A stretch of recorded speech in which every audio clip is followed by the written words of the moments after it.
अगर आप एक समंदर में बगैर सोचे समझे जंप मार दोगे तो आपके डूबने के चांसेस 99% होंगे और बचने का चांस सिर्फ 1% होगा, क्योंकि आपको तैरना ही नहीं आता, आप डूब जाओगे। ट्रेडिंग एक समंदर है और आप बगैर सीखे इसमें उतरोगे तो बड़े मगरमच्छ आपको बहुत जल्द खा जाएंगे। स्मार्ट मनी जिनके पास हजारों करोड़ होते हैं, उनके पास इंफॉर्मेशन के भी बहुत सारे सोर्स होते हैं। उनके पास सारा आप लोग जो रिटेल ट्रेडर्स हैं उनका डाटा होता है। ये डाटा उनको मैं या आप नहीं देते, बल्कि ये डाटा उनको मोटा पैसा लेने के बाद जो ब्रोकर आप यूज करते हो वो ही बेचते हैं।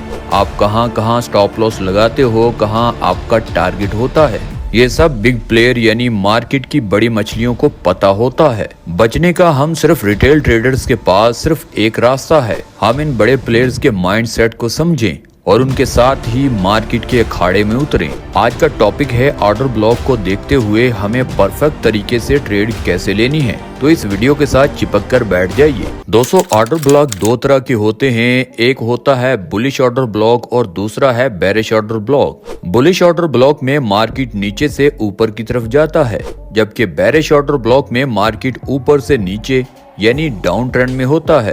अब परफेक्ट तरीके से आपको ऑर्डर ब्लॉक को मार्क कैसे करना है, तो देखिए, मान लीजिए मार्केट अप ट्रेंड में है तो लास्ट रेड कैंडल जो ग्रीन कैंडल से पहले बनी हो उसको हम मार्क करेंगे। ये बना हमारा bullish order block. Bearish order block जब मार्केट डाउन ट्रेंड में हो तो जो रेड कैंडल से पहले ग्रीन कैंडल बनती है ये हमारा बेरिश ऑर्डर ब्लॉक होगा। परफेक्ट ट्रेड हमें कैसे लेनी है वो तो मैं आगे जाकर बताता हूँ, मगर अभी जो बातें मैं बताने वाला हूँ उनको हमेशा याद रखिएगा। अगर आपको परफेक्ट तरीके से demand and supply zone draw करना आता है तो ऑर्डर ब्लॉक पर ट्रेड लेना आपके लिए कोई मुश्किल काम नहीं होगा। डिमांड एंड सप्लाई पर मैंने बहुत डिटेल में वीडियो बनाई है, आप उसको जाकर देख सकते हैं। हम उस पर दोबारा से टाइम अब नहीं लगाएंगे। थोड़ा सा आपको बता दूं, हम एरियाज मार्क करने के लिए सपोर्ट एंड रेजिस्टेंस के लिए लाइंस को ड्रॉ करते हैं। डिमांड एंड सप्लाई के लिए पूरा जोन ड्रॉ करना पड़ता है। ये सपोर्ट एंड रेजिस्टेंस से डिमांड एंड सप्लाई अच्छा वर्क करता है। अगर आपको demand and supply, support and resistance का अच्छे से पता है, उसके बाद आप ऑर्डर ब्लॉक भी मार्क कर लेते हैं तो आपको बहुत मजा आएगा ट्रेड लेने का, क्योंकि ये ट्रेडर्स का नेक्स्ट लेवल होता है। क्योंकि आपके पास बड़े प्लेयर के माइंडसेट के मुताबिक ट्रेड लेने की अब अपॉर्चुनिटी आ चुकी है। बहुत सारे लोगों के दिमाग में सवाल होगा कि आखिर ऑर्डर ब्लॉक बनता क्यों है और वापस प्राइस ऑर्डर ब्लॉक पर ही क्यों आती है। तो देखिए, मार्केट डाउन ट्रेंड में था।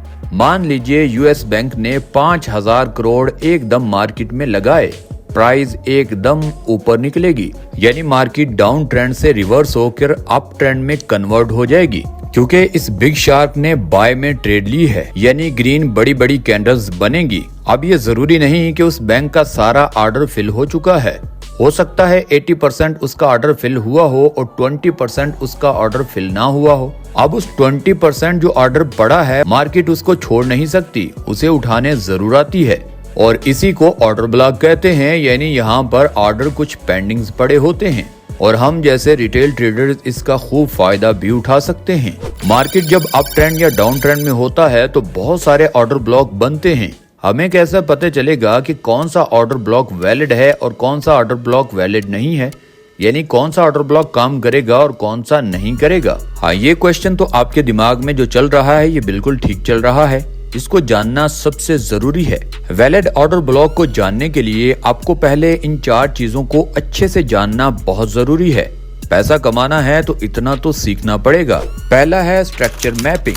इस पर कुछ दिन पहले मैंने वीडियो अपलोड की है जिसमें BOS यानी ब्रेक ऑफ स्ट्रक्चर का पता होना आपको बहुत जरूरी है और इसको अच्छे से समझने के लिए आप जाकर हमारी ये वीडियो देख सकते हैं। दूसरा है फेयर वैल्यू गैप, क्योंकि ऑर्डर ब्लॉक के आसपास फेयर वैल्यू गैप होगा तो ऑर्डर ब्लॉक बहुत अच्छे से काम करेगा। इस पर भी हमने वीडियो बनाई है, चैनल पर जाकर आप देख सकते हैं। तीसरा है मैटिगेटेड, यानी ऑर्डर ब्लॉक जिंदगी में एक ही बार काम करता है, इसके लिए मैटिगेटेड का पता होना बहुत जरूरी है। और चौथा है लास्ट लिक्विडिटी, यानी जिस एरिया में आपके स्टॉप लॉसेस पड़े हैं उस पर भी वीडियो हमने बनाई है, आप जाकर उसे भी देख सकते हैं। ये जानना आपके लिए बहुत जरूरी है। इन चारों पॉइंट्स को समझने के लिए एक दिन भी आपका पूरा नहीं लगेगा। इस वीडियो के बाद इन पॉइंट्स को जरूर जाकर देखें। अगर आपको इन पॉइंट्स का पता है तो बहुत अच्छी बात है, नहीं तो चैनल पर बहुत डिटेल में वीडियोस पड़ी हैं। फिर आप ऑर्डर ब्लॉक से ट्रेड लेंगे तो आपको अलग लेवल का मजा आएगा। अब हम ऑर्डर ब्लॉक को मार्क करके ट्रेड लेते हैं और एंड पर बहुत अहम चीजें आपको बताता हूँ। तो देखिए, मार्केट अप ट्रेंड में है। बाइंग मोमेंटम से पहले हमारी रेड कैंडल बनी है, वो ये कैंडल है। हम इस कैंडल के हाई और लो को मार्क करेंगे। तो जो ये बीच वाला एरिया है, ये बना हमारा बुलिश ऑर्डर ब्लॉक। ये order block demand and supply, support and resistance से भी अच्छा काम करता है। प्राइस जब भी ऊपर से नीचे इस ऑर्डर ब्लॉक में आती है तो प्राइस के रिवर्स होने के चांसेस बहुत ज्यादा होते हैं। और हाँ, अगर इसके ऊपर कोई फेयर वैल्यू गैप भी हो, जैसा कि इसके ऊपर है, तब तो और ज्यादा अच्छे से ये काम करेगा, क्योंकि प्राइस हमेशा FVG यानी फेयर वैल्यू गैप को फिल करने आती है। पास में जो ऑर्डर ब्लॉक होता है वो प्राइस को रिजेक्ट करता है, यानी प्राइस को नीचे नहीं आने देता। चलें देखते हैं, ऊपर फेयर वैल्यू गैप है, प्राइस नीचे आती है। रिटेल ट्रेडर जिनको पता होता है वो प्राइस जब इस ऑर्डर ब्लॉक तक आती है वो बाय में ऑर्डर लगाना शुरू कर देते हैं, जिससे प्राइस तेजी से ऊपर निकल जाती है। अब देखिए, हम थोड़ा और गौर करें तो मार्केट ने एक नया ऑर्डर ब्लॉक बना दिया। हम उस ऑर्डर ब्लॉक को मार्क कर लेते हैं। उसके ऊपर एक फेयर वैल्यू गैप भी है। प्राइस इस फेयर वैल्यू गैप को फिल करने जरूर आएगी। अब देख लीजिए, प्राइस इस फेयर वैल्यू गैप को फिल करके रिवर्स हो चुकी है। जो पहला यानी पिछला हमारा ऑर्डर ब्लॉक था वो हमारा मैटिगेटेड यानी मुर्दा हो चुका है। हर ऑर्डर ब्लॉक जिंदगी में एक ही बार काम आता है। जब प्राइस उसको टच कर देती है उसके बाद उसकी वैल्यू 0 हो जाती है। इन दोनों ऑर्डर ब्लॉक को प्राइस ने टच किया है, ये दोनों अब 0 हो चुके हैं। अब ट्रेंड में मार्केट नए ऑर्डर ब्लॉक बनाएगी और वो काम भी करेंगे। अब हम बेरिश ऑर्डर ब्लॉक को ढूंढकर मार्क करते हैं। मार्केट डाउन ट्रेंड में है। देखिए, प्राइस ने जब इस लोअर लो को ब्रेक कर दिया तब हम ऊपर ऑर्डर ब्लॉक देखेंगे। तो देखिए, सेलिंग मोमेंटम से पहले की लास्ट ग्रीन कैंडल को हम मार्क करेंगे। हम इस कैंडल के हाई और लो को मार्क कर लेंगे। ये बना हमारा बेरिश ऑर्डर ब्लॉक। अब दूसरा काम है हमारा इसके आसपास फेयर वैल्यू गैप को ढूंढना और उसको मार्क करना, क्योंकि जब भी प्राइस इस फेयर वैल्यू गैप को फिल करने आएगी तो बेरिश ऑर्डर ब्लॉक उसे रिजेक्ट करेगा। अब देखिए, इस रेड कैंडल की लो और इस तीसरी कैंडल के हाई को अब अगर हम मार्क करते हैं तो ये बना हमारा फेयर वैल्यू गैप। अब हमारे पास दोनों कंफर्मेशन है, ऑर्डर ब्लॉक भी और फेयर वैल्यू गैप भी। तो हम करते हैं वेट प्राइस का। जब फेयर वैल्यू गैप को फिल करने प्राइस आता है तो बहुत ज्यादा सेलर इसका इंतजार कर रहे होते हैं। सभी रिटेल ट्रेडर्स अपने अपने ऑर्डर सेल में लगा देते हैं। प्राइस में अब सप्लाई बढ़ेगी और सीधा नीचे।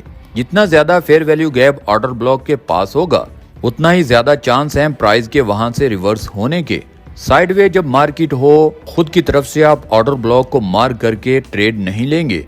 जब मार्केट अप ट्रेंड या डाउन ट्रेंड में हो तभी order block and fair value gap अच्छे से काम करता है। अब हर जगह आपको ऑर्डर ब्लॉक ढूंढते नहीं रहना। मान लीजिए मार्केट अप ट्रेंड में है। मार्केट में जब BOS यानी ब्रेक ऑफ स्ट्रक्चर होता है तब आपको नीचे ऑर्डर ब्लॉक को मार्क करना होता है। यही एक वैलिड ऑर्डर ब्लॉक होता है। अगर BOS यानी मार्केट में ब्रेक ऑफ स्ट्रक्चर नहीं हुआ तब तक वो ऑर्डर ब्लॉक वैलिड नहीं होगा।